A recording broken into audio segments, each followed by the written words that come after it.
tous, bienvenue sur Daken 974 et donc dans ce programme de formation en ligne du sabre laser.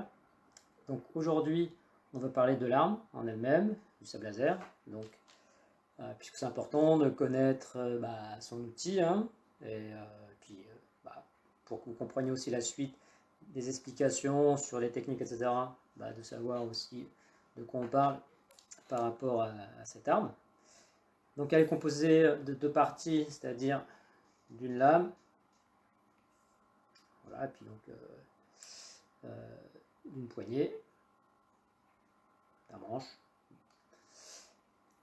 Donc cette lame en polycarbonate fait un peu plus de 90 cm. Donc on verra plus tard qu'il y a d'autres dimensions possibles, différents diamètres également.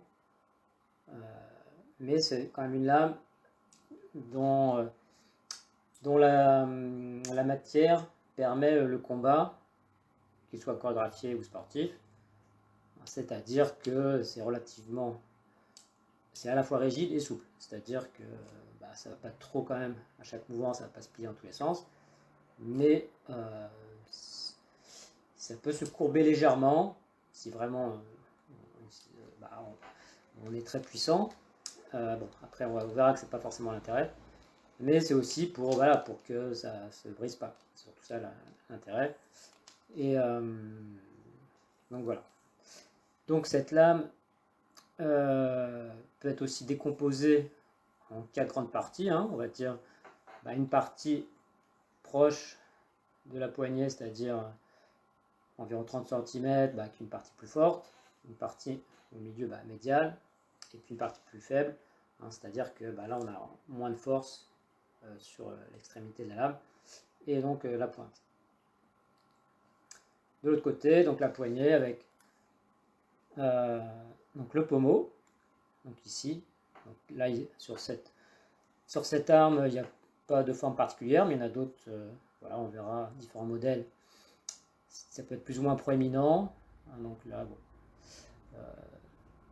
donc c'est la fin du manche, le corps dans lequel est insérée toute la partie électronique avec la lumière et puis le son, lumière qui est envoyée au niveau de l'émetteur. Donc voilà, donc c'est la troisième partie du manche à ce niveau-là. Donc là, pareil, c'est assez continu sur cette arme, mais on verra que des fois les trois parties sont visibles. On peut facilement les distinguer. Voilà, donc après, le poids, c'est un peu moins d'1 kg. Donc après, on verra quand il y a des réglementations par rapport au combat sportif, est-ce qu'autorisé, etc. Mais bon, ça dépend dans quel cadre légal on s'inscrit. Ok. Mais donc pour nous, voilà, ça n'aura pas trop grande importance. De toute façon, tout ce qui est vendu, on en parlera prochainement, respecte un petit peu. Voilà, donc là bon. Donc, dans le manche, on trouve aussi un bouton d'allumage et qui peut aussi, dans ce cas de figure là, servir à contrôler certains programmes, les changements de couleur, réglage du son, etc. Bon, ça dépend de l'arme et du concepteur.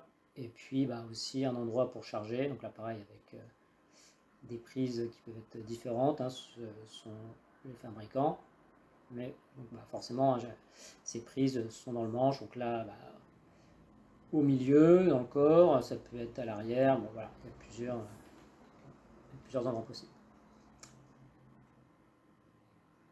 Donc voilà, c'est tout pour cette vidéo.